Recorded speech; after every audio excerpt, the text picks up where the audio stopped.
Hello, my dear children. Today I am going to teach you a new chapter, that is Brown Wolf, written by Jack London. So, Jack London was an American author and generalist, and he is known for his adventure stories. So he was a person who traveled a lot and he learned about different cultures and he wrote stories. In those stories, he wrote about those cultures. Stories that he wrote was absolutely based on his personal experience. So let's start the chapter now. So this chapter, Brown Wolf, is based on a dog who has lost his way and he has come to a place where people think that he is a wolf because of his appearance. Walt Irwin and Madge was a couple who very lovingly accepted that dog at their place. That dog was not very happy. He had some behavioral issues. Still, they accepted that dog as a pet. Soon they realized that the pet that they have belongs to someone else. Now it's time for decision. The dog has to make a decision whom he is going to choose, whether he will choose his old master or new master. So this you will come to know only when you read. So let's begin reading. They called him Wolf. In build and coat, he was a huge timber wolf, but in his color, he advertised himself as a dog. No wolf was ever colored like him. He was brown, deep brown, red brown, a mixture of browns, and his eyes were twin topazes, golden and brown. So, in this paragraph, we come to know about how the dog looked. And he looked like a wolf because in his build and coat, he was very big timber wolf. Timber wolf means it's a variety of wolf which has grey coat and is mostly found in northern regions of North America. He was mix of all shades of brown and his eyes were like topaz. Topaz is a yellow color stone you must have seen people wearing in fingers. And so his eyes looked like topaz. See the paragraph number 2 now. Walt Irwin and Madge loved the dog very much. Perhaps this was because it had been such a task to win his love. When he had arrived at their mountain cottage from nowhere, he had proved to be very unsociable. He had resented all their advances and had refused to let them touch him. Nevertheless, he had stayed there as he was tired and famished, but when he had recovered, he simply disappeared. As I told you, the dog was not very happy and he showed some behavioral issues, like he never let the people touch him. He proved to be unsocial. He didn't like people and he didn't want them to touch him. And it was very difficult for the people to win the trust of that dog. And he didn't like the people being friendly with him. Still, he stayed at that place because he was very hungry and he was tired also. And when he recovered, when he felt better, he just left that place and disappeared. And this would have been the end of him if Walt had not spotted him along the railway line and brought him back to the cottage. Walt then got a metal plate made on which was written, "Return to Walt Irwin, Glen Ellen, Sonoma County, California," and attached it to a collar strapped about the dog's neck. So every time he disappeared, he was caught and returned. So when he disappeared for the first time, Walt saw him near the railway line and he brought him back to the cottage. Then, after this incident, Walt got a metal plate on which he wrote his name and address, and he attached that to a collar strap that was around the neck of the dog.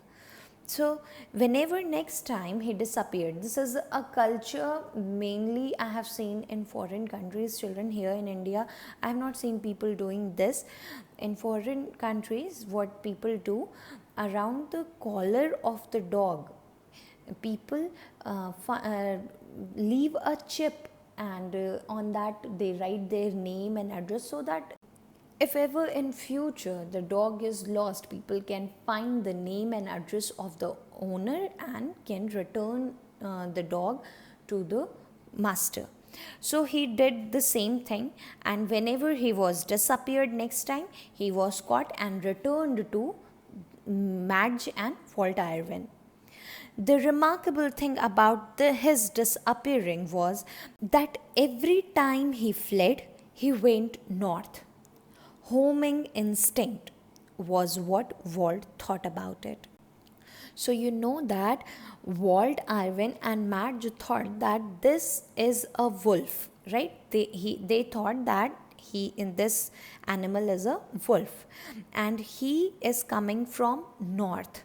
One more thing was happening, that whenever this dog was uh, running away from the home, he was moving towards north. Every time he was found somewhere from the north. Children, animals have very good direction sense. They hardly forget their ways. So whenever this dog was running away, he was running towards north, and Walt thought that this is his homing instincts. He knows that he is coming from this side, north side. So that's why he is running towards that direction only. After a futile year of many flights, he decided to remain at the cottage. But even after that, a long time went by before Walt and Madge succeeded in getting close to him. It was a great victory, for they alone were allowed to touch him. If anyone else tried, they were greeted with an angry growl that would turn into a frightening snarl, and snarling was all the sound he made. No one had ever heard him bark even once. So this dog tried many times to run away, and every time he was running away, he was brought back to Walt and Madge. So after so many failures, he decided to stay back at the cottage only. And even after so many years passed, this dog was still not very happy. What shows this is he was not friendly. Dogs are generally very friendly, but with lot of difficulty, Walt and Madge were only able to get his attention. Only they were allowed to touch him, no one else. If ever people tried to touch him and tried to be friendly with the dog, what he did, he growled and then a frightening snarl, and he never barked. No one ever heard him barking. See the next paragraph. As Walt and Madge walked along the country road one morning, with Wolf trailing behind, they heard a crunching of feet. A few minutes later, a man came into view around the turn of the trail.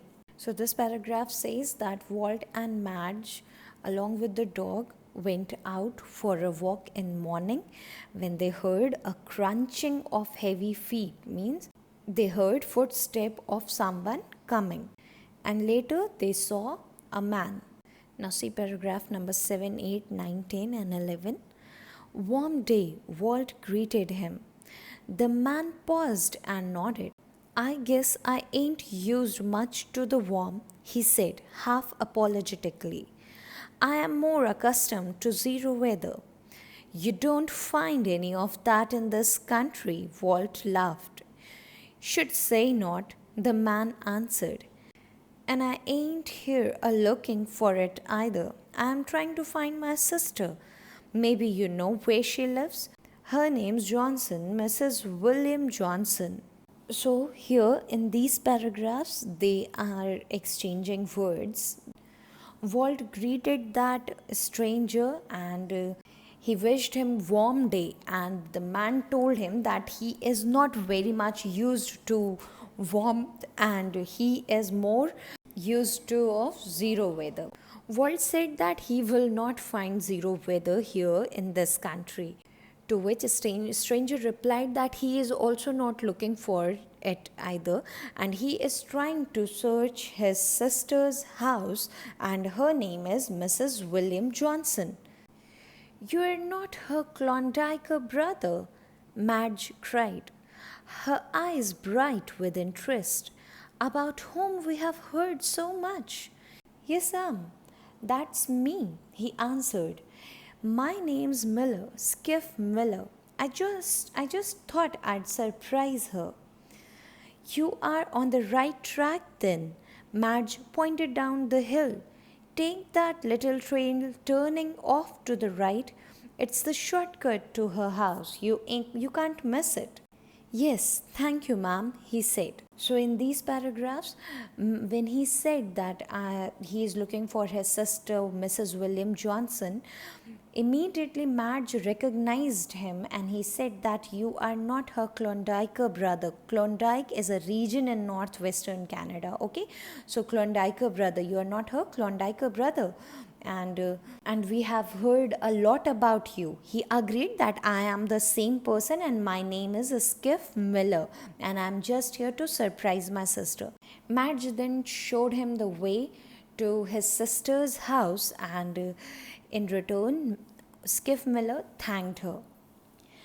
It was at this juncture that Wolf, who had been walking a little away from them, nosing through the bushes, trotted into view.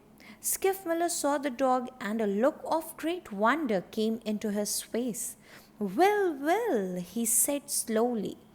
At the sound of his voice, Wolf's ears flattened down and his mouth opened in a laugh.